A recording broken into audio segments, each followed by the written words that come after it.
play that thing again. Would you accept this little token? Oh, darling. Oh, you really shouldn't have done it.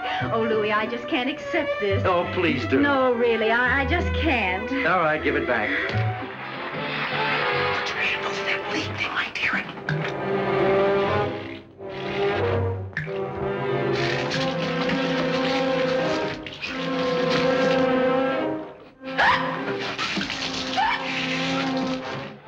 Time I saw you, I said to myself, here's a dirty, low-down, lily-livered coyote. Then, as I got to know you better, I figured you for a filthy, sneaking rat. I grow on people. Ricky, this is it. This is it.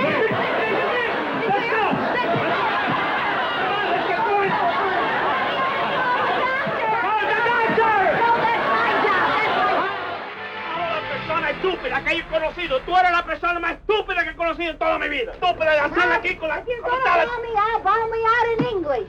Gladly. Of all the stupid, half-witted imbecile that I have ever met. Half-witted people that Go back to Spanish.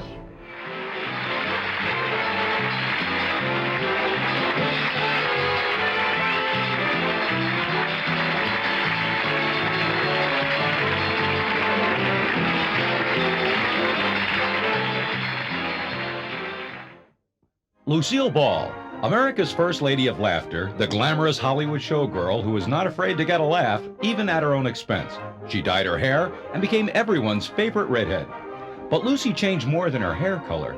She changed forever the way we look at television, and she pioneered a new role for women in the business of show business.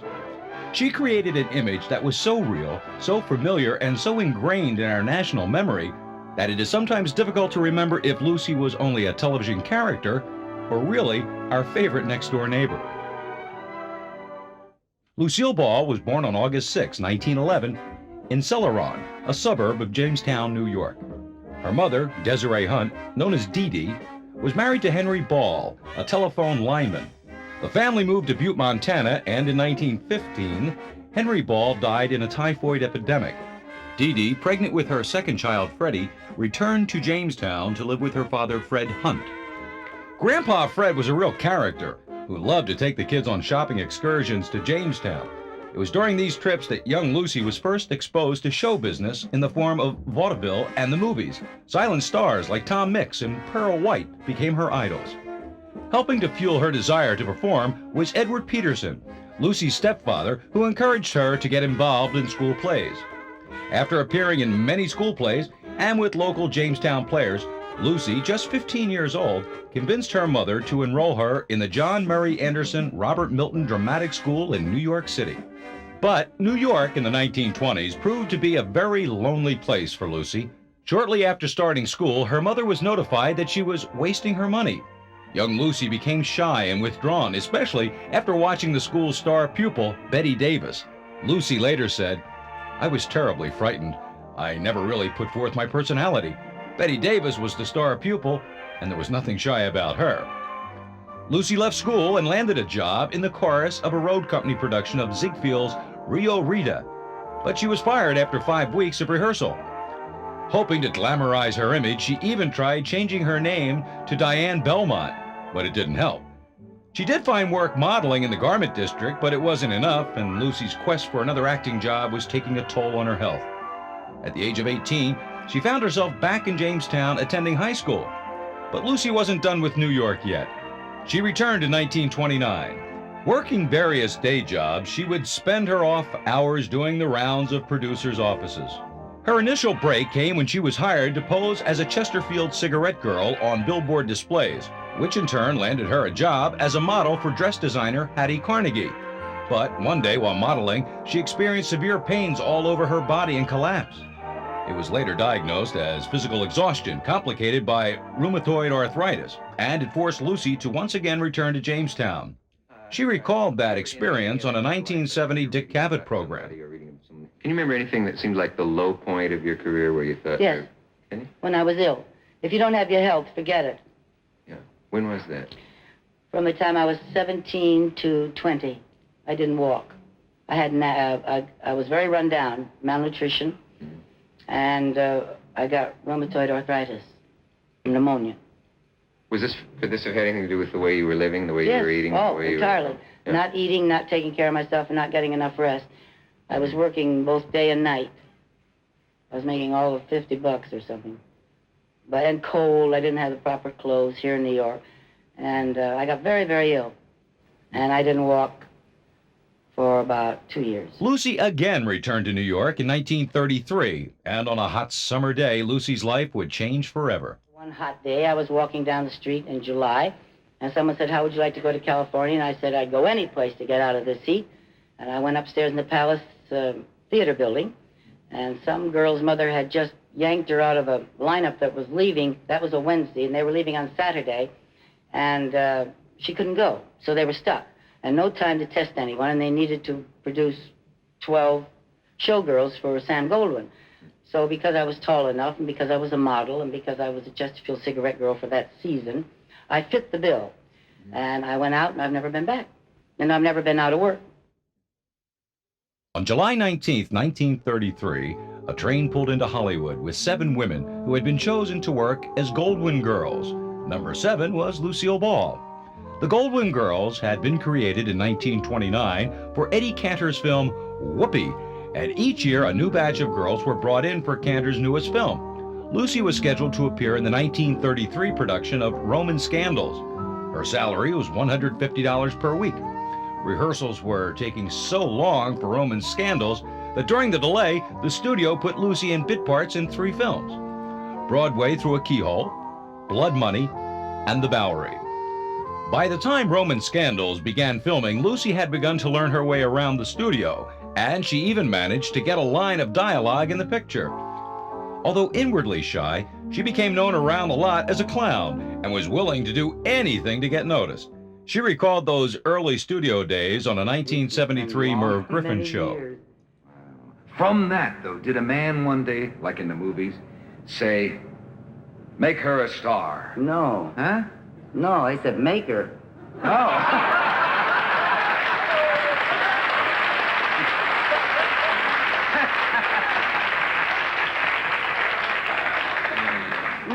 No one ever said make her a star. Someone said she doesn't care if her face gets all dirty and she makes faces and screams and yells a lot, and the other girls are very busy being beautiful.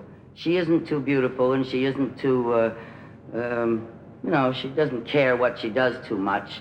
So go ahead, let her do the screaming, let her do the running, let her take the mud pack, and that's how I got started. Seriously, I'm not kidding. I know. Because the rest of the girls were really beautiful girls.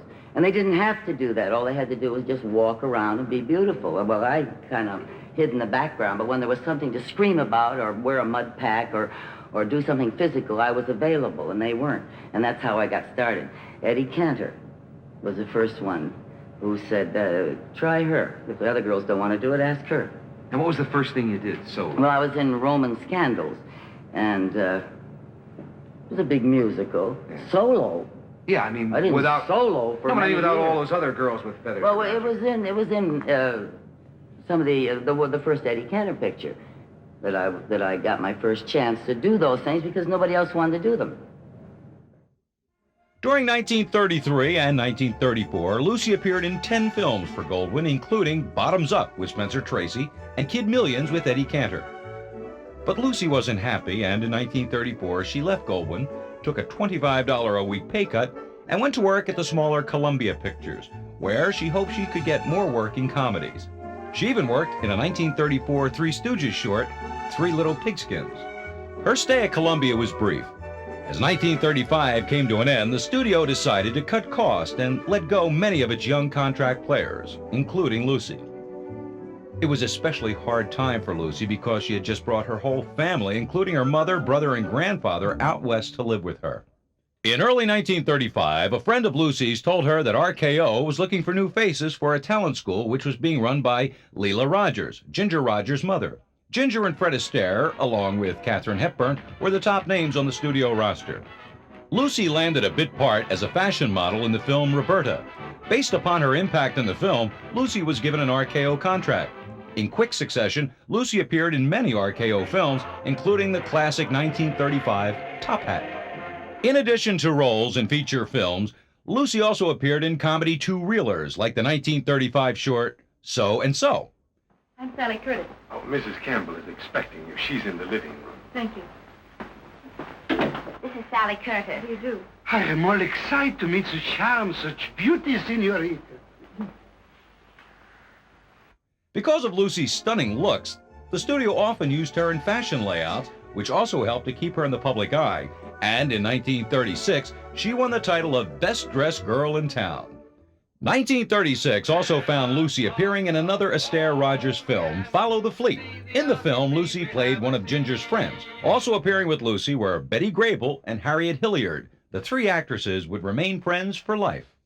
Lucy's big break came when she was cast in RKO's 1937 feature, Stage Door, where she co-starred with Katharine Hepburn and Ginger Rogers, along with Ann Miller and Eve Arden. The film was a huge hit and opened the door for many more features in films like the 1937 release, The Joy of Living, and her first starring role in the 1938 release, The Affairs of Annabelle. The success of Annabelle quickly led to a sequel released also in 1938, Annabelle Takes a Tour. But Lucy wasn't finished with 1938 yet, a year in which she appeared in 7 films, including the Marx Brothers classic Room Service.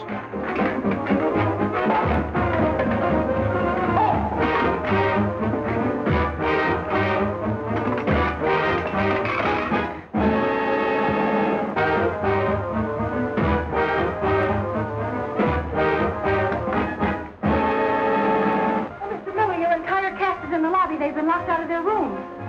You can't do this to me. If I lose my cast, I'll sue him. If I lose my backer, I'll kill him. Many years later, Lucy remembered her experiences with the Marx Brothers. I saw the other night Room Service was on with with The Marx Brothers. and a Lucille Ball was in that film. Yeah, I don't know which one that was. Yeah. Was that not a fun experience? Well, I can't say it wasn't fun, because any part of show business has always been fun for me, and any time that I could be learning, certainly was marvelous. And you learn a lot from them. What were the brothers like in those days? What were they like in those days? Well, they certainly worked as a team. I can tell you that. In any way that you could talk about? Yes. Yeah. They were very close, and they were an entity unto themselves. There was no one else like them. There never has been. I guess there never will be. They were very erudite. They were very vivacious. They had lots of vitality for everything that they did. And they chased the chicks, right? Oh, boy. And they had a big thing about taking their clothes off. And they always waited until there were some priests and nuns in the audience. That was their pet. They welcomed everyone on the set, and then they'd strip. That's satire, isn't it? I would say. Yeah. They were flying nuns long before this one. The flurry of activity in 1938 had given Lucy so much exposure that she was even asked to try out for the role of Scarlet in Gone with the Wind. Unfortunately, the following year, 1939, was not as successful for Lucy. Most of the films she appeared in weren't received well by critics or the movie-going public.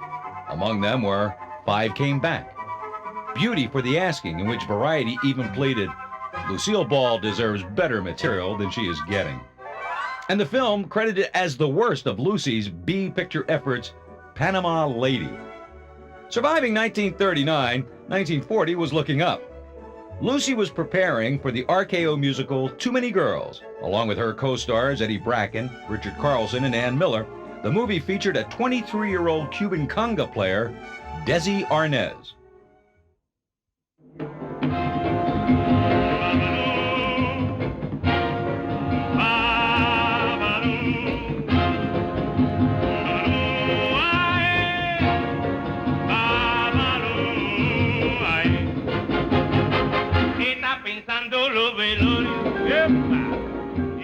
Desiderio Alberto Arnaz de Ocha III was born in Santiago de Cuba on March 2, 1917.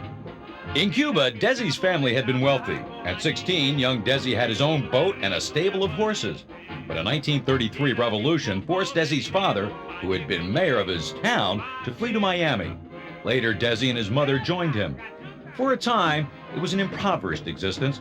The family was even forced to live in an unheated warehouse.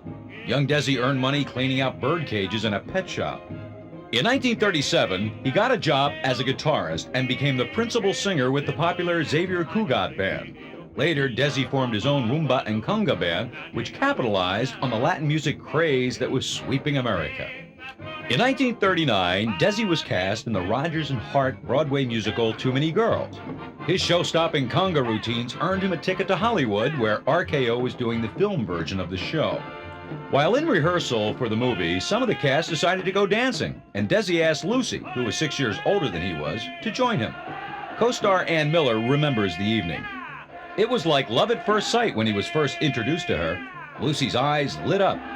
He was the cutest thing around. God, he was attractive. The two fell madly in love, but being together was difficult. Desi was finding it hard to get more movie roles, so he took his band on a cross-country bus tour, which would conclude at the Roxy Theater in New York. The couple hardly saw each other. Then Lucy was sent on a publicity tour to promote another RKO film, Dance Girl Dance, and the pair finally found themselves together in New York at the same time. According to Desi, "We kissed and made love in a hurry because I had to do another show at the Roxy. As I was leaving, I told Lucy, I have everything arranged to marry you tomorrow morning if you want to marry me." Lucy answered, "Of course I want to marry you, you idiot." "But don't we have to wait 3 days for a permit?" Desi assured Lucy he had worked the whole thing out, and on November 30th, 1940, the actress from upstate New York married the conga player from Cuba in Greenwich, Connecticut. But in Desi's haste to arrange the wedding, he forgot to buy a ring. With all the jewelry stores closed on the day of the wedding, Lucy had to settle for a ring from a five and dime store. The couple took up residence on a 5-acre home site in Chatsworth, California, about 20 miles north of Hollywood. By the time the 1942 film 7 Days Leave was released, Lucy had renegotiated a new 7-year contract with RKO, but she was not satisfied with the parts the studio was giving her. Now, will you leave my girl alone? 2 of your favorite radio programs actually performed on the screen. Don't! Please don't! In April of 1942, Lucy was between films and she wanted to be with Desi, so she performed with him on stage at the Lowe's State Theater in New York. They sang, danced, and exchanged comedy routines. Lucy later said, "I'm a real ham, so is Desi. We like having an audience." Later in 1942, Arthur Freed, head of MGM's famed music unit, was in pre-production of a screen version of Cole Porter's stage hit, "Du Barry Was a Lady," which originally starred Ethel Merman and Bert Lahr. Impressed with Lucy, Freed acquired 50% of her contract from RKO so she could star in the screen version opposite another redhead, Red Skelton. Eventually, MGM acquired all of Lucy's contract, and by August of 1942, at the age of 31, Lucy was an official MGM movie star, and she had also become a redhead.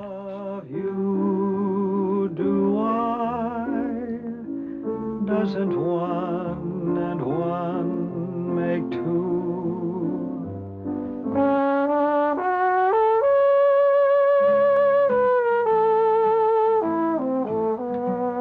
Du was a lady, no matter what they may say. Du was a lady, the fairest gal of her day. Oh, Louie, are you going to play that thing again? Would you accept this little token? Oh, darling. Oh, you really shouldn't have done it. Oh, Louie, I just can't accept this. Oh, please do. No, really, I just can't. All right, give it back. It's friendship, just a perfect friendship. When other friendships go up in smoke, ours will still be oak.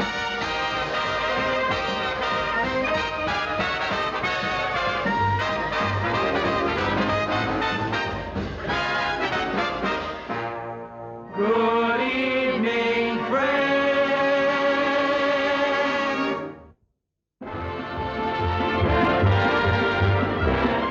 Following Du Barry Was a Lady came the 1943 release Best Foot Forward. It's the story of a young military school cadet who invites a movie star to a school prom.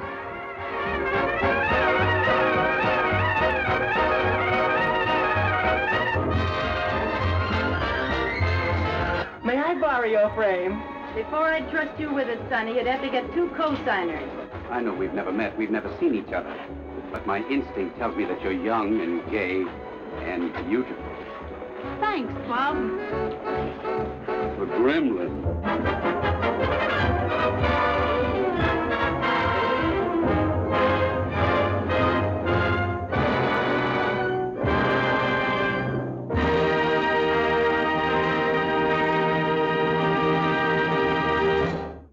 At the same time, Best Foot Forward was being shot at MGM. Just across the lot, another film was also in production, Bataan. Desi Arnaz had rushed back to Hollywood from a USO tour to appear in the 1943 film. Bataan tells the story of a handful of men who gallantly defended a bridge, allowing General MacArthur's escape from the Philippines.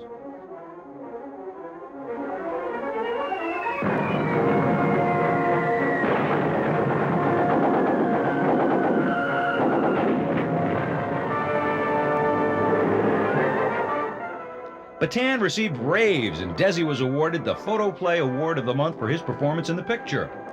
But there was one fan letter Desi may not have wanted to receive. It started with, "Greetings from the President." It was his draft notice. After receiving his draft notice in May of 1943, Desi applied for the Air Force and was ordered to go to bombardier school. The day before he was scheduled to leave for training, he injured his leg playing baseball. After 3 months in a cast, the Army reassigned the singer with an injured leg to, what else? The infantry. According to Desi, to make things worse, I was well known because I was married to Lucille Ball, and some of the guys thought anyone who came from Hollywood was either a glamour boy or a homosexual. I spent a lot of time peeling potatoes and doing latrine duty, but eventually I got it all squared out. Although Desi was the one in uniform, Lucy also generously contributed her time and talent to many war effort activities. Lucille Ball, I adore you. I worship you. Ah, every beat of my heart is a flame that burns your name in my soul. Okay, Kay, don't be ridiculous. Well, you just met me. Hey, listen, a chowhound doesn't have to wait for dinner to be hungry, you know. And romance came to the sad side. He met the girl of his dreams. He tries to make love by serenading her. He holds her hand and sings. Hey,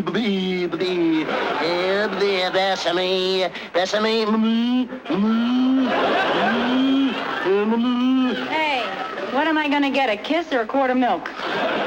Later, Desi was reassigned to Birmingham General Hospital, where he and Lucy organized entertainment for wounded men returning from the Pacific. 1944 brought Lucy's next film for MGM, Meet the People. It was based on a Broadway show about an actress who takes a job in a shipyard as a publicity stunt. The only thing positive about the film was that Lucy's co-stars, Dick Powell and June Allison, met while making the film. They were later married. It's smart to be people, smart to meet them every place, smart to be part of the human race. Like all the rest. I'm a chap of a lake's charm, a roving eye and a rambling arm, who loves to stand on a rolling sloop and to laugh at the world from a wind-swept poop.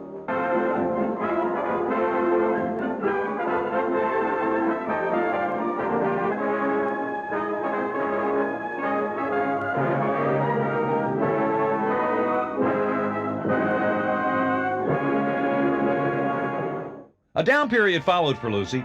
She filled her time by appearing on many network radio programs, including The Edgar Bergen Show and CBS program I Was There. Here she is seen with the program's narrator, Chet Huntley. On the home front, things were heating up for the Arnazes. Although totally in love with Lucy, Desi was a compulsive ladies' man whose extramarital affairs were well known in the Hollywood community. Lucy actually started divorce proceedings in September 1944, but the night before the divorce was to be awarded, the couple met for dinner and agreed to give their marriage another chance. In 1945, Lucy made a strong film rebound with Without Love. Although basically a vehicle for Katharine Hepburn and Spencer Tracy, Lucy got rave reviews.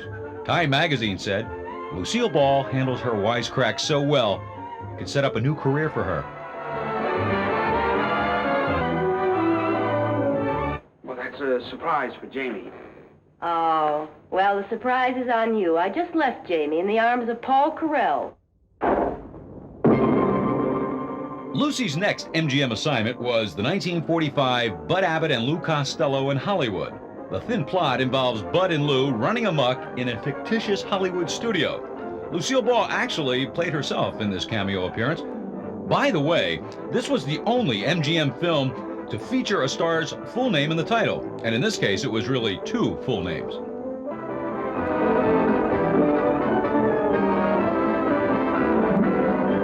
Got something there. What do you think, Preston? I don't believe that would work. Oh, I think it would. Oh, I think it would too. Oh, it's 2-1. Let's try it. Yeah. All right, let's start out. Sit down. Oh, it's 2 against 1. Sure. Sorry you lost, old man. I don't think you have to tell off. Well, what I... You get into the scene. Yeah. You see Can I have your autograph? No. Okay.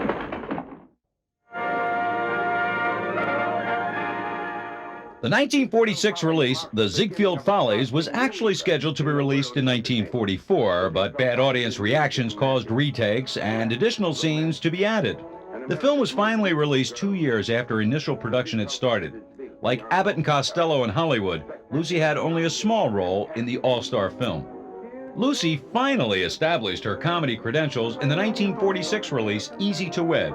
In fact, one tough critic said, "I've never been a fan of Lucy's, but here she changes my mind." Another review said, "She is hysterically funny. She steals every scene." Official recognition came when the Associated Drama Guild of America named Lucille Ball and Danny Kaye the Queen and King of Comedy for 1946. How about Hamlet giving Ophelia a nice big kiss, huh? Well. Huh? No, I couldn't really. Why not? Well, it's not in the play. When we do the continental polka.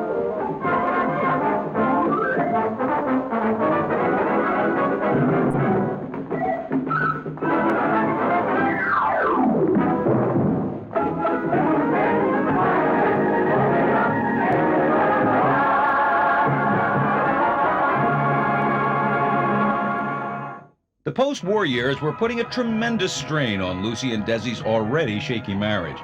Desi had found it hard to get steady work in films other than B-movies, like the 1946 release, Cuban Pete. Otherwise, Desi spent much of his time on the road with his band. In an effort to reunite the couple, Lucy, who had been a frequent guest on the Bob Hope radio program, arranged for Desi to become the musical director of the program during the 1946 and 47 season. But for the most part, Desi was on the road, while Lucy found herself home alone.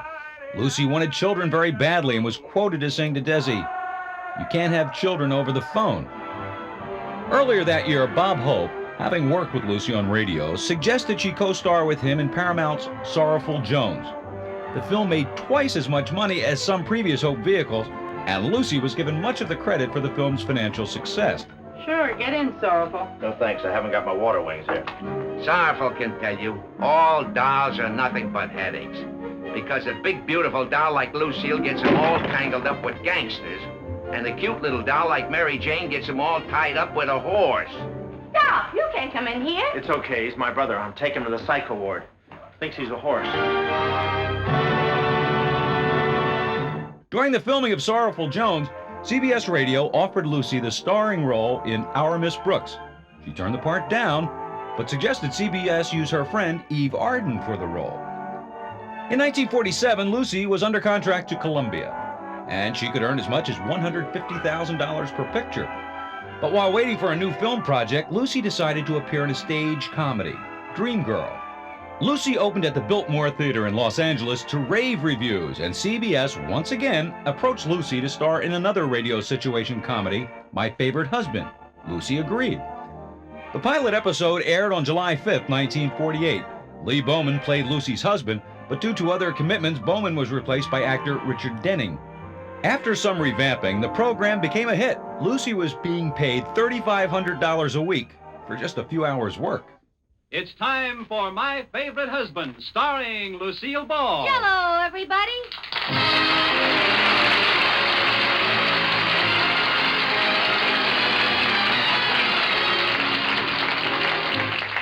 Yes, it's the Gay Family series starring Lucille Ball with Richard Denning. Transcribed and brought to you by the Jell-O family of red letter desserts. Columbia Pictures decided to take advantage of Lucy's new zany radio image and put her into the 1949 release, Miss Grant Takes Richmond. Lucy played a scatterbrained secretary who discovers the real estate agency she works for is really a cover for a bookmaking operation. Was it to hire a dame with a DA boyfriend and a judge uncle? Okay, all right. Mr. Richmond, I'm not used to this kind of treatment. Oh, that'll come with experience. I've had all of the experience I want. Relax, baby. In 1949, Desi also made a film for Columbia, Holiday in Havana. Desi was paid $15,000 for his picture, while Lucy received $85,000 for her work in Miss Grant Takes Richmond. Although Holiday in Havana was a B picture, the New York Herald Tribune said of Desi, he is boyishly enthusiastic. His performance has color and authority. Get me away from my daughter!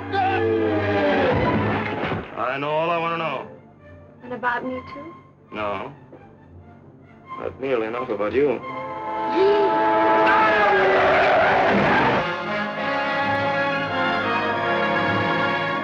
Hear the bongo drums play. What are they trying to say? Rumba! After 8 years of tumultuous marriage, on June 19, 1949, Lucy and Desi were remarried in the Catholic Church, to the delight of Desi's mother, who was very religious. But there was no time for a second honeymoon. Lucy had been loaned out to Paramount to once again star with Bob Hope in a remake of Ruggles of Redcap, now titled Fancy Pants. Hey, Fancy Pants!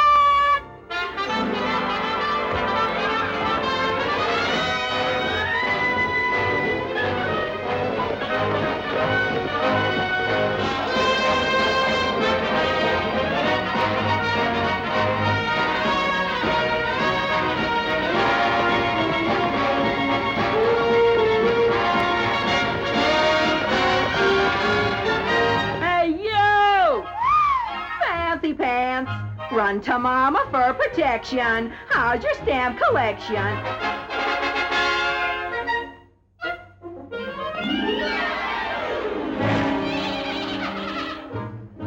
Wouldn't it be much simpler to call a cab, Mom?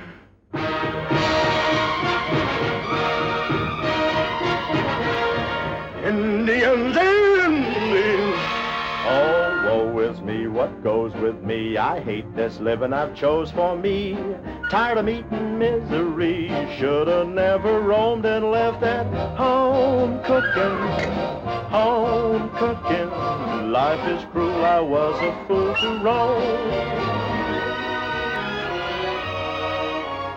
First time I saw you, I said to myself, here's a dirty, low-down, lily-livered coyote. Then, as I got to know you better, I figured you for a filthy, sneaking rat. I grow on people like that.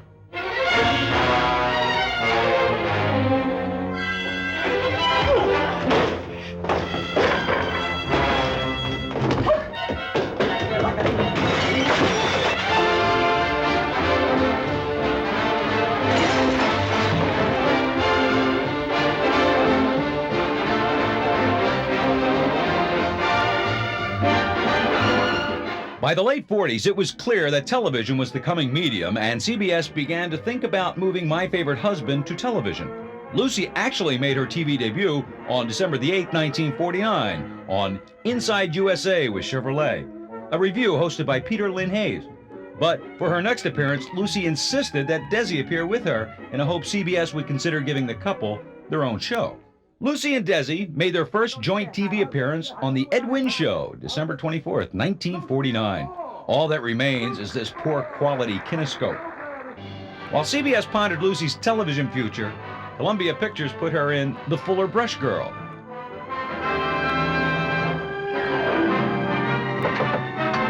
How do you do? I'm your Fuller Brush Girl. Are you the lady of the house? Anybody home?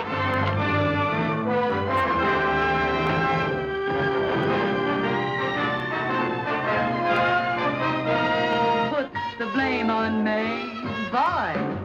Put the blame on me. Mame kissed a buyer from out of town. That kiss burned Chicago down. That's her. Shh. Hello, police department. This is Sally Elliott. I think I know who killed Mrs. Simpson.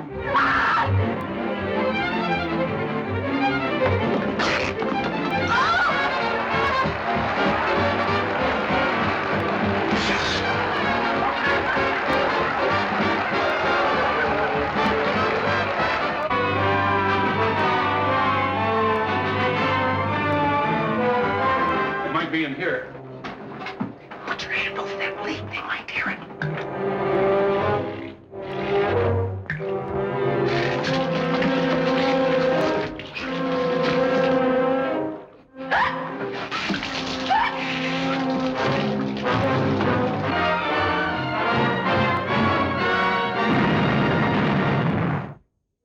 Lucy and Desi continued to try to persuade producers to co-star them in a film or a television series.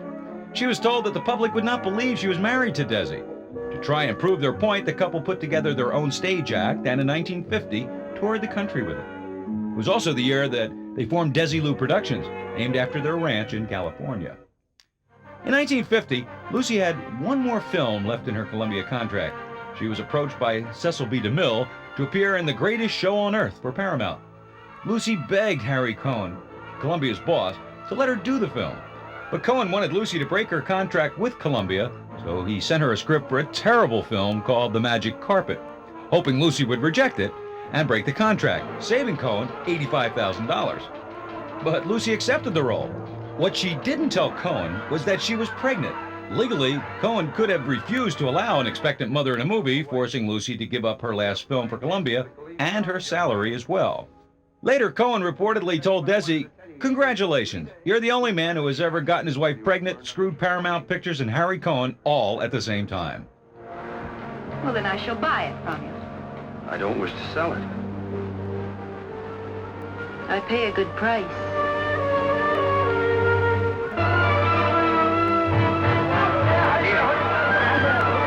Scarlet Falcon. A very amusing name. My dear sister, there's nothing amusing about a man who defies the Caliph.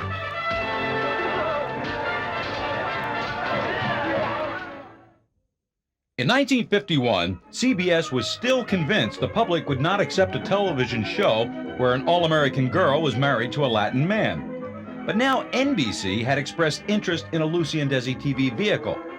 CBS was really interested in a television show starring just Lucille Ball, and reportedly refused to finance a pilot with Desi playing her husband. To get the pilot produced, Arnaz borrowed money from his theatrical booking agent and matched it with the couple's entire savings and produced the pilot for their own Desilu Productions.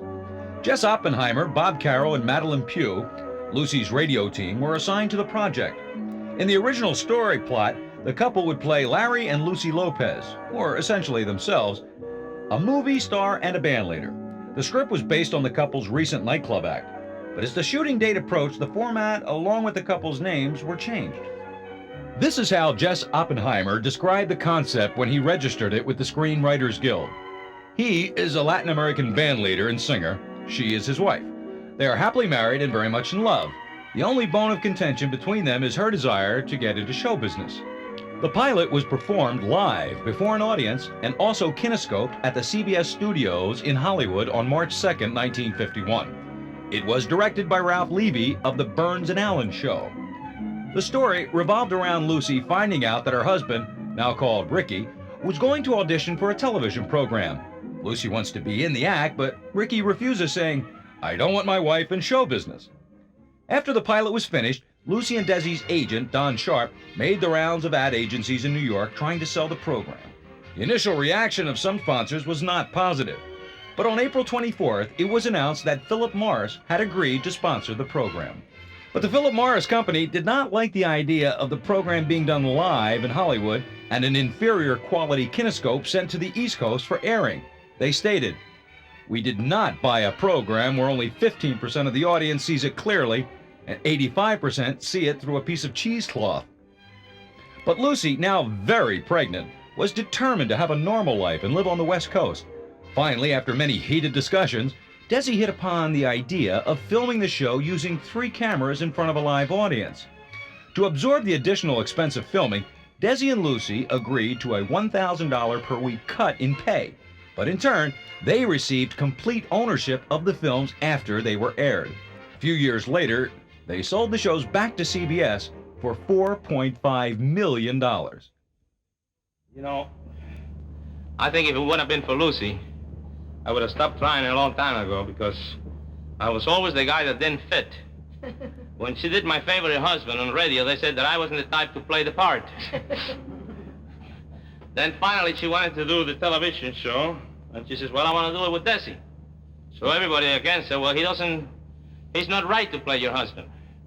Finally, one executive at CBS says, well, maybe the audience would buy him because after all, they have been married for 13 years.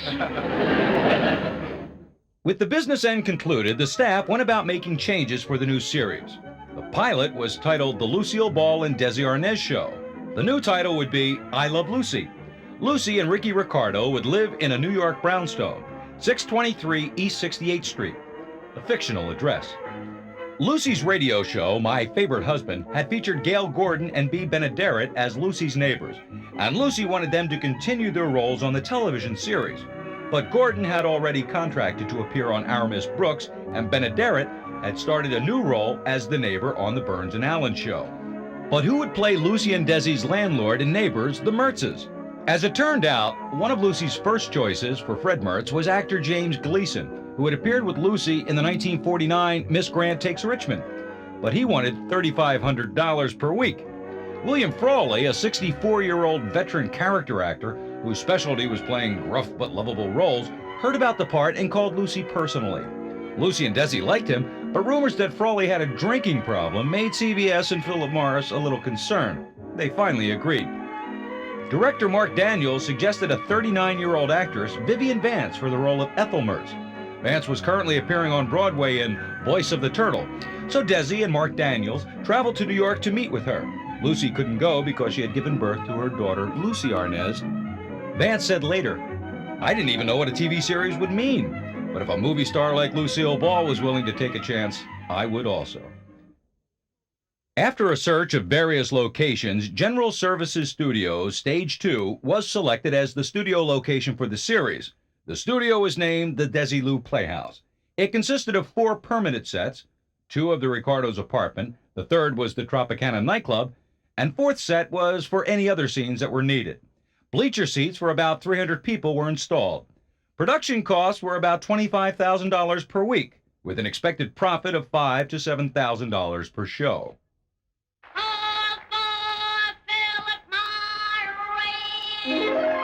America's most enjoyable cigarette presents the Lucille Ball, Desi Arnaz Show. I Love Lucy. The first episode that aired was actually the 3rd program that was filmed, titled Lucy Thinks Ricky is Trying to Murder Her, and it was broadcast on Monday, October 15, 1951. Monday nights would never be the same again on CBS. The show took off immediately and zoomed into the top 10 rating. It seemed every husband and wife could identify with the Ricardos and the Mertzes. The situations had the ring of truth, while Lucy's wild slapstick and Desi's fracturing of the English language became favorites. Hey, we're on TV now. Watch for I Love Lucy. With Lucille Ball. And Desi Arnaz, he's my husband. Typecasting, I calls it. Don't forget about us. She's Vivian Vance. And he's Bill Frawley. Watch for us in I Love Lucy. Lucy and Desi's appeal was so strong that many of the sponsors demanded they personally sell the products on the show. The couple gladly obliged. What are you doing? I hid a package of Philip Morris in this vase and I can't get it out. Well, let go of the pack. No, I want the cigarettes. Honey, let go of the pack and hold out your hand.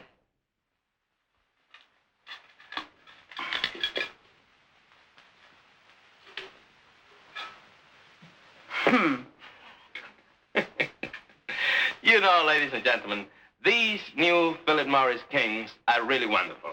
Like the famous and popular regular size, they're different. With a difference that makes a difference. A difference you can recognize. Ricky's right. Remember to try a carton as soon as you can. King size or regular. If it's Philip Morris, it's America's finest cigarette. Listen, honey, tonight I got to tell the ladies about the new Squeeze Cum Lil Home Permanent, and I need your help. Oh, you sure do. It's the new Squeeze Comb Lilt Home Permanent. No, you don't understand, honey. Just tell me the name of this pin here. That's the Squeeze Comb. It's a squeeze comb. No, this. Oh, that's a comb tip. Thank you. Now, this comb tip comes the lotion right into your hair out of the squeeze bottle. Remember how we gals used to dab those messy lotions on? Well, that's out. With new Lilt, you just squeeze the bottle and it combs itself right in. It's so simple, even he could do it if he had to. Yeah, it's easy. Yes, it's easy. And you'll get the most beautiful, longest-lasting home permanent you've ever had. Thank you, honey. Sorry. Now, ladies, remember this name. Squeeze Cum Lilt. By 1952, Lucille Ball was considered television's biggest star, and I Love Lucy was the #1 program on the air. But Lucy was once again pregnant. The decision was made that Lucy Ricardo would also have a baby on the show. Because of previous miscarriages, Lucy was scheduled to have a child by cesarean section. So, by careful scheduling and juggling of the episodes, the Ricardo's baby could be born at the same time. On January 19th, 1953, Desi Arnaz Jr. and Ricky Ricardo Jr. were both born. An incredible 71.7% of all American television homes watched the arrival of little Ricky. Remember when the whole nation was waiting for little Ricky to be born, and suddenly the great moment arrived? Ricky, this is it. This is Let's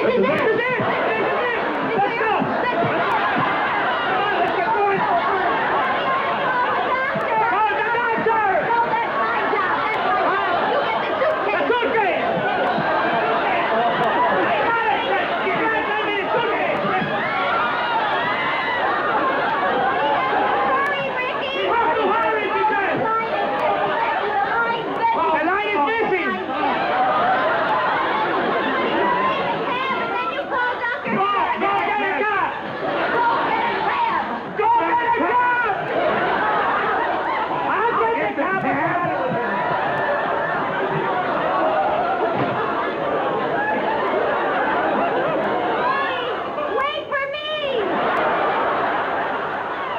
Tell the family, tell the neighbors, spread the good word. Next week, Philip Morris again brings you I Love Lucy. On the following week's episode, after the birth of little Ricky, Desi sang There's a Brand New Baby in Our House. The song was actually written for the birth of Lucy Arnaz in 1951. Desi talked about the song on a 1970 Mike Douglas show. The day she was born, you wrote a song. Yes. About that moment. Eddie Maxwell and myself left the hospital that evening after she was born. She was a very good friend of mine. And we went to a little place we had in Chatsworth, California, 5-acre little ranch. And we cracked a couple of bottles of champagne, and we sat down till about 5 o'clock in the morning, and we wrote a song for her. The Television Academy named I Love Lucy TV's best comedy program, and Lucy was selected as Comedienne of the Year. Desi and Lucy had become so popular, there were even coloring books, comic books, and paper dolls marketed, and to top things off, the couple signed a new $8 million, 2.5-year deal with Philip Morris. Of that amount, Lucy and Desi would personally receive over $4 million as fees. In 1952, the I Love Lucy cast appeared with Jack Benny in a special celebrating the opening of CBS's Television City Studios.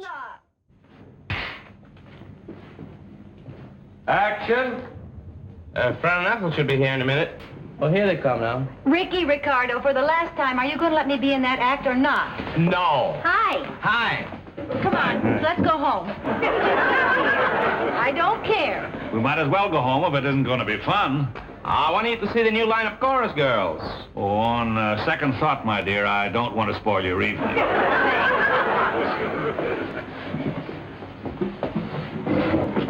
Please, Ricky. Absolutely not. And don't try to twist me around your little finger. If you love me, you would. Thank you, please.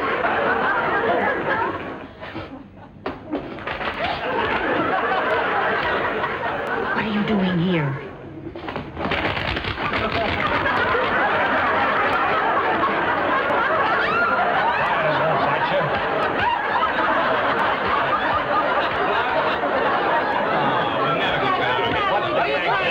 Wait a minute. What's all the excitement about? Look, I just came over to find out if you're going to be on the show. Well, couldn't it wait until later? ¿No te das cuenta que estamos trabajando aquí todos los días? Tenemos que estar en una televisión. Toda la semana tenemos que hacer el show. Usted se mete aquí y lo interrumpe todo exactamente.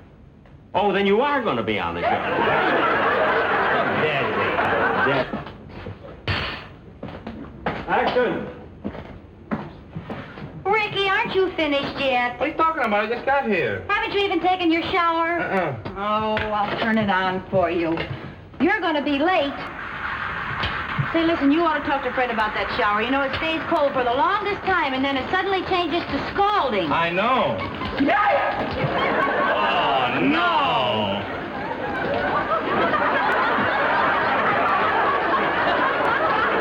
That's the dirtiest trick I ever heard of. You might have known I'd be in there.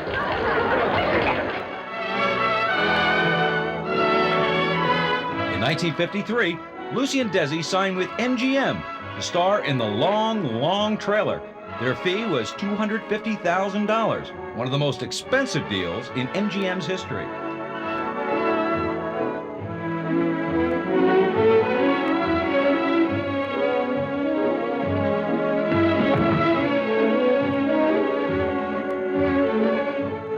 It all started when Lucy told me she wanted to spend our honeymoon in a home away from...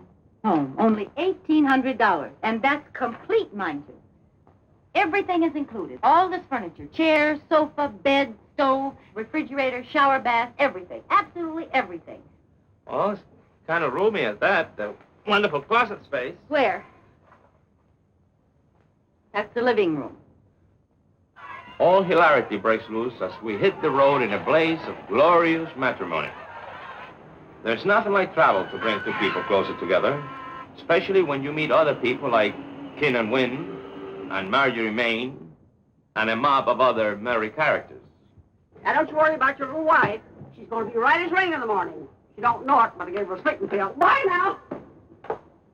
Hi there. Hi. How's that dear little wife of yours? Still sleeping, thank you. Most of the time, I'm in hot water. But as for Lucy, she's got every situation well in hand.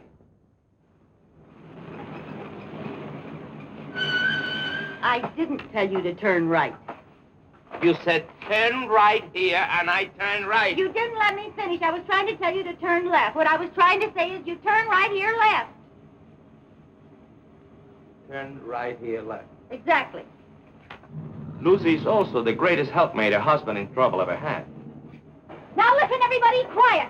There's too many people telling him what to do. You're confusing this poor boy. Only one person should give instructions. Take it easy. Slowly. Slowly, that's right. That's right. Uh-huh. Uh-huh. Stop! Go!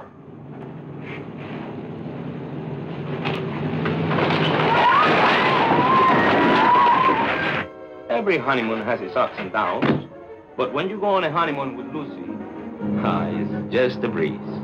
We're just going along as we please, breezing along with the breeze.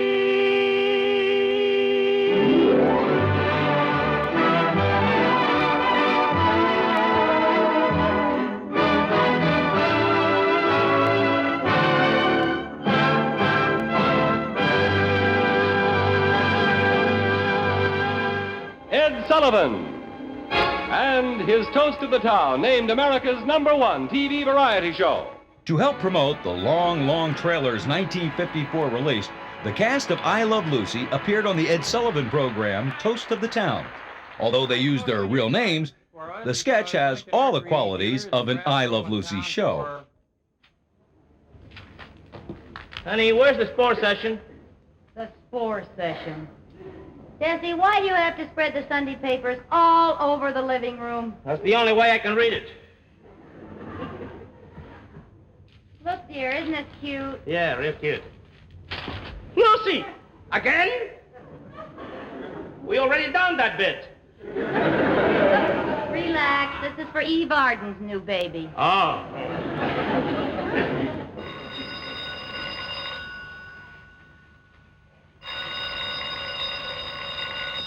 Telephone, dear. I'm knitting. So I'm reading. Well, somebody's got to answer it. You're closer to it.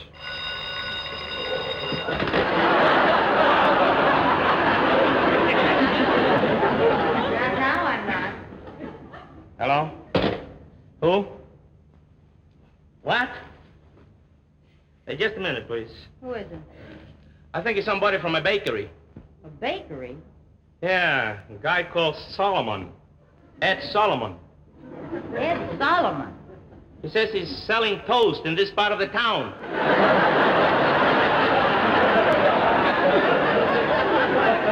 Let me take it. Hello? Well, hello. It's Ed Sullivan of Toast of the Town. Oh, my gosh. Well, how've you been, Ed? No, we were just sitting around home. We're not doing... Very much. It's sure nice talking to you, Ed. Sure. You want to come over and visit us?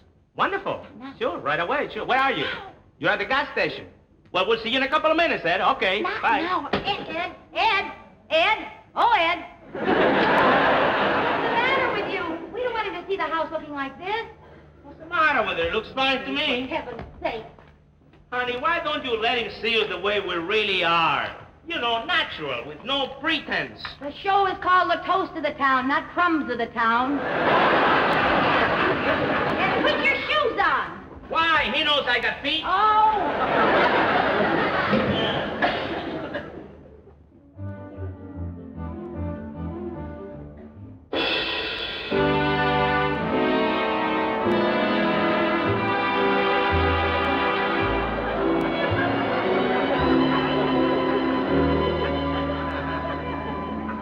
I thought you were going to stay natural with no pretenses. I just doing it for you so that you wouldn't be embarrassed. Oh. What do you think he wants?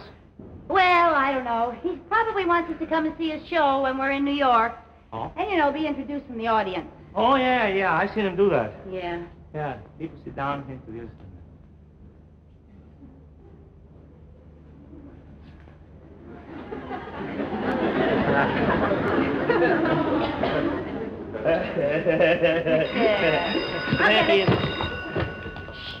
Okay. Oh, it's the telephone. Oh, the telephone.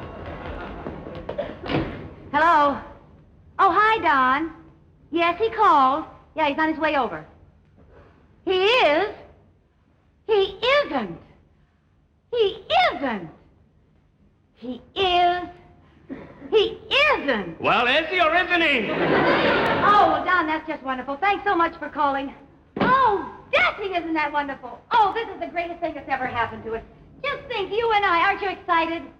Well, I might be if I knew what it was all about. Huh? Oh, that was Don Sharp. Ed Sullivan is going to do the whole show about us. Wow. How about that? Oh, boy. All about us? Yeah. Oy. Are you nervous? Nervous? Why should I be nervous? Are you nervous? No.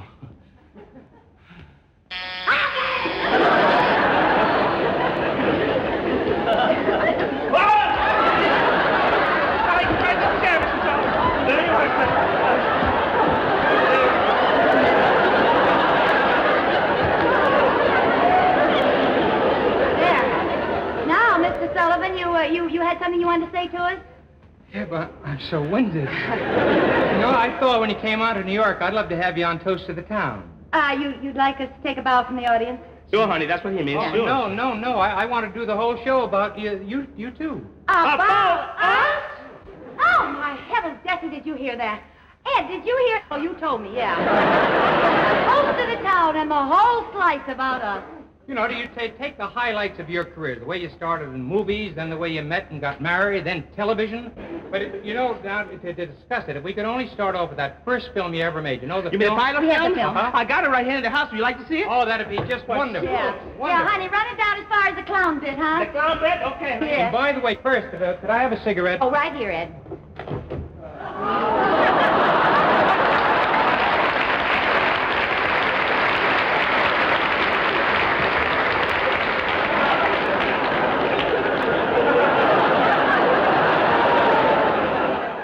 In the fall of 1953, a potentially career-ending revelation was made.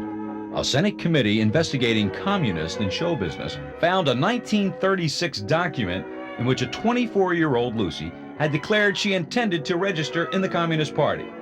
Newspaper headlines trumpeted the accusations that America's most beloved comedienne was a Red. A tearful Lucy, along with her mother and brother, testified before the committee that the family did it just to please the elder Grandpa Hunt. Desi declared, "The only thing red about my wife is her hair." With the help of powerful Hollywood friends and columnist Hedda Hopper, the committee finally cleared Lucy. At a press conference, Dan Jenkins of TV Guide said, "I think we all owe Lucy an apology." And by 1954, the Lucy Red Scare was just a bad memory when the couple attended the premiere of A Star is Born. In Hollywood, and I would like to tell you that this is my 100th premiere. Lucille Ball and Desi Arnaz standing off stage. Okay. Just back from Del Mar. And here she is, the world's greatest handicapper. Hi, Larry. Hi, Desi. Larry. Glad to see you. Good to see you. Well, it certainly is a night of nights here, isn't it, Desi? It sure is The wonderful. greatest. Also, by 1954, Desilu Studios had started to become a major factor in television production. Things had really taken off when CBS agreed to let Desilu make the pilot for December Bride. The show was scheduled to air after I Love Lucy on Monday nights. The program was an immediate hit and stayed in the top 10 for 4 of its 5 years on the air. Based on the success of the long trailer, MGM was eager to start production of another Lucy and Desi film. Desi had persuaded MGM to shoot Forever Darling at the Desilu facility. Hey, you two. What's the big idea laying down on the job? And in front of all these people. You know, these two characters introduce our TV show I Love Lucy every week. This is a big chance for you. You two have been promoted. Yeah. How would you like to introduce a big widescreen theater movie in color? Produced by Desi Arnaz. Yeah, me, why not? Go ahead, open the curtains. The name of our picture is Forever Darling, a love story about two people who have found complete understanding in marriage. And you snore. Well, I'll let you in on a little secret. So do you. I do not. And you suck your teeth all the time. And you talk with your mouth full. You don't know how those things can get on a person's nerves. Sometimes I think I'll scream. Go ahead and scream. I will not. Now, don't get the wrong idea. Everyone knows I Love Lucy. But can you imagine having her along on a camping trip? Uh-oh, look out. She's a big help. Lucy really needed this vacation. She had not told me, but she had gone to a psychiatrist. And you know, Lucy, before she was finished, the psychiatrist had to go to a psychiatrist. You see things I see an angel. with wings? Well, no. That is, I think it's an angel. It's only some sort of hallucination, of course. It was transparent at first. I could see right through it. But now it just looks like an ordinary man. Well, let me ask you something, Mr. Angel. If you're what you say you are, why do you look like James Mason? Oh, do I look like James Mason? You know you do. So I look like James Mason, do I?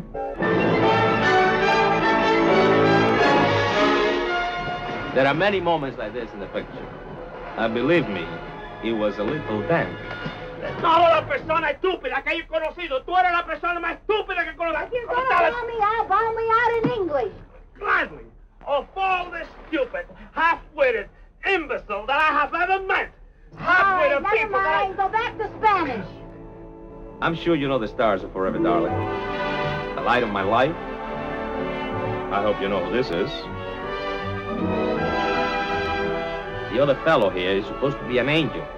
I never see him, but Lucy tells me that he is in the picture. In our first movie for MGM, The Long Trailer, we had a lot of fun. But we had even more fun making Forever Darling. Although Forever Darling was a disappointment at the box office, on television the Ricardos were still flying high. The 1956 I Love Lucy season featured the classic Bitter Grapes episode. It was also the year that Keith Thibodeau was hired to play Little Ricky. Mommy, did you see Mickey Mouse when you were 9, what? No, that's about the only movie star that you married didn't see. People in Hollywood are still talking about that rubber-necking redhead. Well, I don't care. How else are you going to see movie stars if you don't look at them? Well, there you have me. You know, I'll bet my record still stands. What record, Mommy? I'm the only tourist who ever saw 100 movie stars in 2 weeks. You are also the only tourist that was almost run out of town by the Hollywood Chamber of Commerce. Oh, that's not true. Besides their own show, Lucy and Desi made frequent appearances on other TV shows, including popular quiz shows like What's My Line? Panel, as you know, in the case of our mystery celebrity, we get right down to the general questioning, which we will begin with Miss Dorothy Kilgallen. Are you in the world of entertainment? Grab it.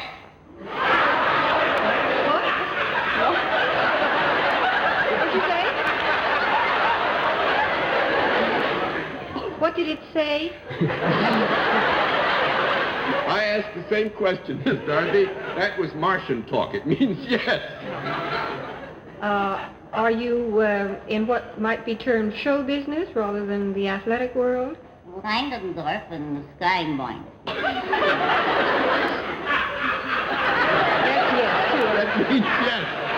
Have you ever been on television? Gleekendorf and Treaty Sat. They also appeared on I've Got a Secret. All right, panel. I'll tell you what. This concerns something that Mr. Oh, first of all, I didn't tell you the secret. So, Desi, you whisper the secret to me, huh?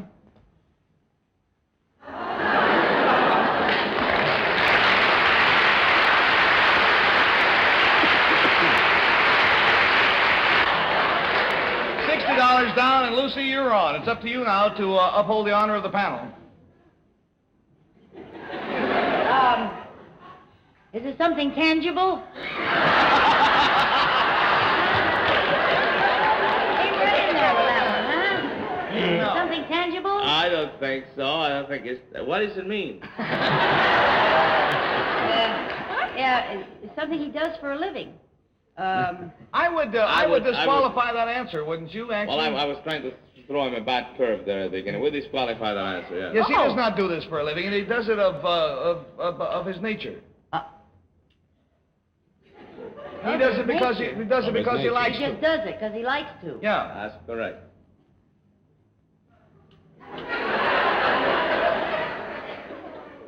It should be very obvious, honey. Everybody knows what it's all about. I don't see why you don't know it. Yes, I know, but they played this game before. I don't know how to answer the question. Why you come and sit on a panel if you don't know how to act? I mean,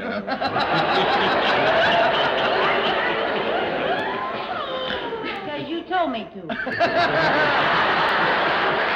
I told you to come and plug the picture, not to make a fool of yourself.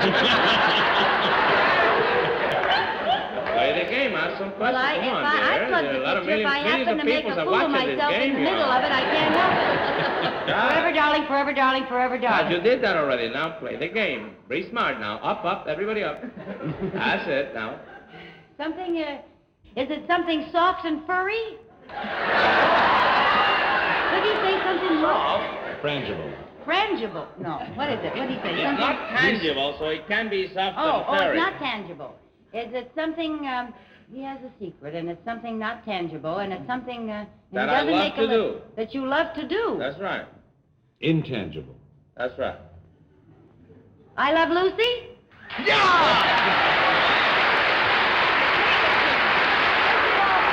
No other guest shot was ever funnier than when Lucy's old friend Bob Hope wondered what would have happened if he had married Lucy. You know, I knew Lucy long before Desi did. In fact, I've often wondered what would happen if she'd married me instead of Desi.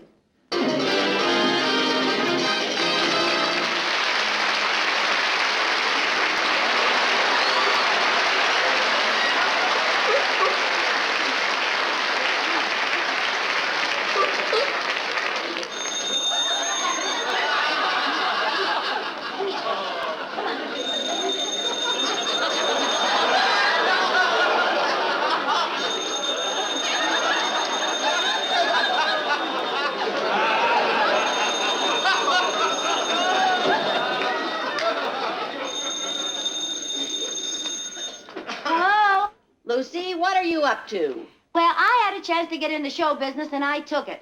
I'm an assistant in Captain Blystone's trained SEAL act. I'll tell you all about it when you come home from the beach next week.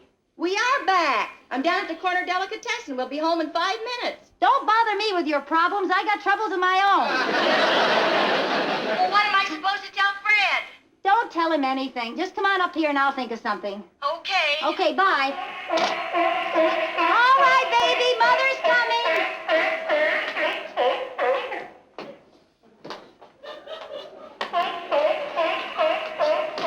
What do you got, a hollow flipper? Now, don't eat too fast. I'm tired of burping you. Ricky, baby! Oh, honey, I'm so glad you're home. I missed you terribly today, darling. The house was so lonesome without you, sweetheart. You're the most wonderful husband in the whole world. Did you miss me today, Ricky? See? Wait a minute, Lucy. What have you done? Who, me? Yeah. The last time you kissed me like that, you wrecked the car.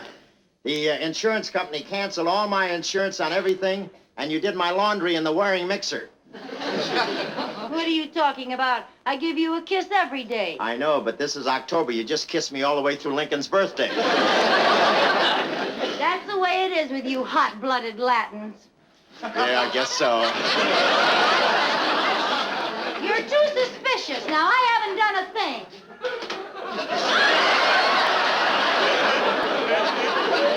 Oh, close the door. I'm fumigating. We've got termites. Yeah, one of them must pitch for Cleveland. Well, I have a fan in there that circulates the fumes. See, Yeah? we need an exterminator, dear. Yeah, but why are you fumigating the place? That's the landlord's job. Well, Fred and Ethel are away. I just thought I'd help. Oh, you're always helping, like when we went on our honeymoon. You thought we'd be lonesome, so you invited your mother to come along. Well, I was just trying to help. Who were you helping, your father? You have no right to pick on me, Ricky. I only do things to please you, like any normal American housewife. Normal. Ay, ay, ay, ay, ay. Hey, wait a minute. What is this? What are these Texas anchovies doing?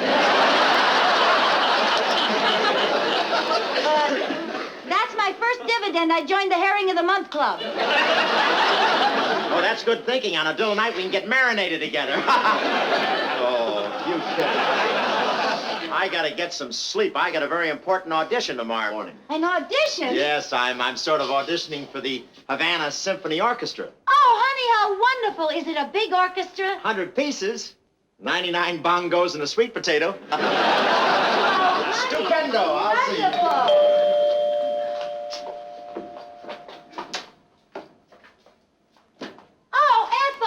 Baby, let me help you. Oh, Fred was going to carry one of them, but he didn't want to throw me off balance.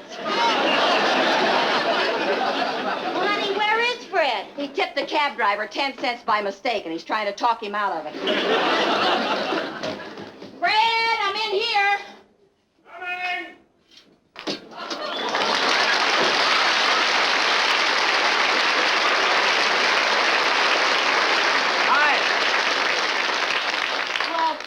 I didn't recognize you. How you've changed. Yeah, well, it's the fresh air, makes you feel like a new man. Well, you look like a new man. Took off a little weight, put on a little hair. Yeah. That's my Freddie. He's my poopsie whoopsie. Hey, you're right. He has changed. All right, break it up. Let's not overdo it. On December 11th, 1957, Desi Lou bought the RKO Studios, consisting of 26 sound stages and 50 offices, for just over $6 million. It was the very same studio where Lucy had been a contract player in 1935. What's it like to have owned the studio that you worked in as a showgirl? Was that really, did you plan that? Can you imagine walking around RKO as a stock girl and saying, someday I'll own all this? So ridiculous. And I get like that when they ask me, but then I cool it and I say, now really, could anyone really at the beginning of their career, walk down and say, someday I'll own all this, and think that it would be worthwhile? On April 4th, 1957, the 179th and final half-hour episode of I Love Lucy, entitled The Ricardos Dedicate a Statue, was filmed. 1 month later, over 35 million people watched this last show. But the Ricardos would be back for another season. However, instead of being on weekly, they would appear in occasional one-hour specials as part of the new Westinghouse Desilu Playhouse. Oh, hi! Oh, hi. Say, if you got a minute, Lucy and I want to tell you about our new pride and joy. He means the Westinghouse Desilu Playhouse. Yes, sir, that's what I mean. Tell him about the story. Well, I was coming to that. You see, we have put in the action on mystery, suspense, love stories, drama, and of course, now and again we'll do comedy.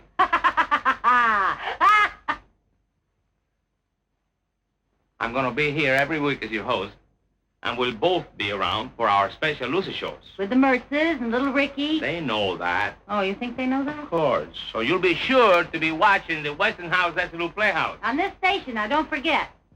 We'll see you.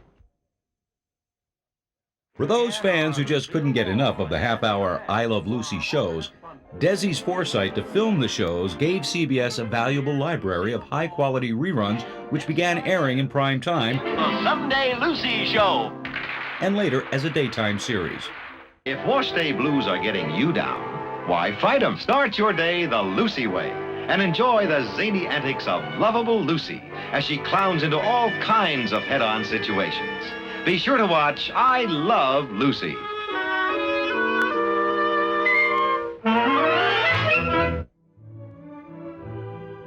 The years ahead would offer more memorable escapades of the Ricardos and the Mertzes, and later, without Desi, Lucy would conquer Broadway, continue to shine on the silver screen, and to the delight of millions, brighten up our television screens as the hilarious adventures of Lucy continued for another 3 decades.